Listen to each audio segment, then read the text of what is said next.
Sir जय हिंद। Major general Rajan Kochar sir, जय हिंद। बहुत बहुत शुक्रिया समय देने के लिए। Thank you sir. जय हिंद Rajesh ji, thank you for inviting me for your show. Thank you very much.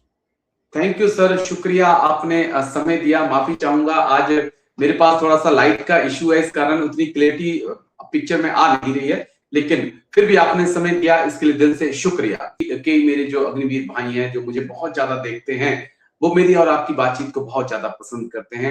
कुछ अग्निवीर भाइयों ने मुझे कमेंट्स किया, पर्सनली मैसेज भी किए, और एक दो ने तो ये इवन तक कॉल मुझे किया और कहा कि सर हमारे लिए सीएपीएफ में दरवाजे खोल दिए गए हैं, बड़ी अच्छी बात है, लेकिन अगर हमें डीएससी में मौका मिलता तो शायद हमारे लिए और अच्छा होता, क्योंकि डीएससी और आर्मी साथ में काम करते हैं, एक ही जैसे हैं, तो हमें ज्यादा चेंज अपनी तरीकों में नहीं करना पड़ता। अभी तक हम देखते थे कि या तो डीएससी में डायरेक्ट भर्ती है, या फिर आप एक लंबी सर्विस के बाद जब आप जाते हैं तो आपको डीएससी में लिया जाता है जितनी वैकेंसी होती है। लेकिन अग्निवीर को लेकर डीएससी की तरफ से कुछ नहीं कहा गया। कोई पॉसिबिलिटी हम देखें कि इन होनहार बच्चों के लिए ये दरवाजे भी खोले जाएं, एक अपॉर्चुनिटी इनको दी जाए यहाँ पर?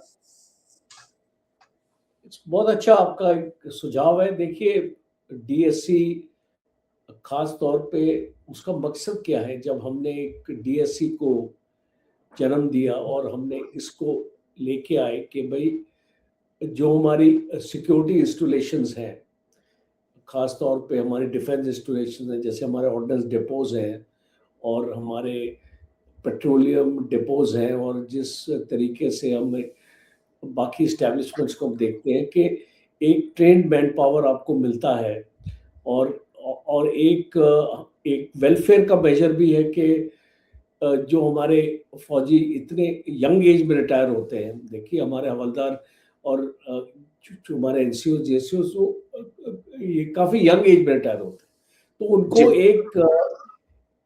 हम एक अपॉर्चुनिटी देते हैं डीएससी में आने के लिए, कि एटलीस्ट उनकी जो एम्प्लॉयमेंट है हम उसको बढ़ा सकें, जो मेहनत की है और जो एक्सपीरियंस हासिल किया है। बिकॉज डीएससी कोई इतना इसको एक्टिव जॉब नहीं है। बिकॉज मैंने भी ऑर्डिनेंस डिपो को कमांड किया, मेरे साथ भी डीएससी कंपनीज थी, प्लाटून्स थी, तो वो इतना इसको एक्टिव रोल नहीं है। It is a kind of a security kind of a role जहाँ पे थ्रेट परसेप्शन कम रहता है। तो एक इसमें डायकोटमी है कि अगर आप अग्निवीर को यहाँ पे लाएंगे तो उतनी ही वैकेंसीज आपको, हमारे जो बंदे रिटायर होते हैं और जो उनको आप एक अपॉर्चुनिटी देना चाहते हैं, उनको एक लंबी और एक अपनी सर्विस के लिए आप उनको ये उनकी जो वो वैकेंसीज होगी आप उनको कम करेंगे। तो ये चीज़ भी आपको ध्यान में रखनी पड़ेगी, बिकॉज आप इसको उनके ऊपर भी एक आप अंकुश नहीं डाल सकते।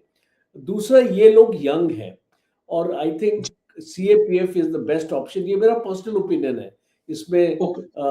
इसको मुझे ऐसा लगता है कि इनको डीएससी में अपॉर्चुनिटीज शायद बाद में दे सकते हैं हम, बट अभी इनको एक ऐसी ऑर्गेनाइजेशन, बिकॉज ये लोग यंग हैं और इनको जो एक ऐसी फोर्स में ज्वाइन करना चाहिए जहाँ पे हम यंग लोगों का मैक्सिमम यूटिलाइजेशन कर पाए। शायद हम इनका डीएससी में उस टाइप का यूटिलाइजेशन नहीं कर पाएंगे, because DSC is basically guard duty. उसमें ऐसा कोई मेजर चैलेंज नहीं है, और हम चाहते हैं कि हमारा यंगर मैन पावर सीएपीएफ में अगर जाए तो वो शायद देश के लिए बेहतर है। बस एक आखिरी सवाल चलते चलते जो मेरे जहन में आ गया कि क्या इन्हें जाने से पहले एक मौका दिया जाए एसीसी में बैठने का? एक 6 महीने 1 साल पहले अगर ये मौका मिले तो हो सकता है कि इनमें से कुछ बच्चे आजे अफसर निकले। और हमने देखा है कि कई अफसर, जवानों से कई अच्छे अफसर बने हैं और वो बहुत अच्छा कर रहे हैं।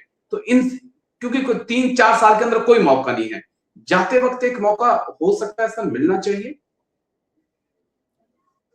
आई थिंक ये बहुत अच्छा सुझाव है आपका। आई थिंक कोई हर्ज नहीं है, because after it's open competition, और अगर ये क्वालिफाई कर पाएंगे, अपनी मेरिट के ऊपर कर पाएंगे, तो आई थिंक ये एसीसी और ये जो एंट्रीज है इनको इसको ओपन करने में गवर्नमेंट को कुछ प्रॉब्लम नहीं होनी चाहिए और इनको एक मौका देना चाहिए कि एक दूसरे रूट से, और अगर ये अफसर बन सकते हैं, अगर इनमें काबिलियत है उस टाइप की, तो इनको जरूर मौका देना चाहिए। मैं सहमत हूँ इस सजेशन से। चलिए, आई होप कि ऐसा हो, लेकिन फिलहाल तो धड़कनें अग्निवीर भाइयों की बढ़ी हुई हैं, क्योंकि शायद नवंबर तक पहला बैच बाहर आ जाएगा, तो बच्चे टेंशन में भी हैं, लेकिन उम्मीद हम यही कर रहे हैं कि मोदी सरकार जरूर कुछ फैसला ले। लेकिन थैंक यू, बहुत बहुत शुक्रिया major general Rajan Kochar sir, आपने दोनों ही मुद्दों पे बात रखी, शुक्रिया इसके लिए। थैंक यू, जय हिंद, take care sir, thank you sir, thank you, धन्यवाद thank you sir, Rajesh ji, जय हिंद। थैंक यू सर, जय हिंद सर।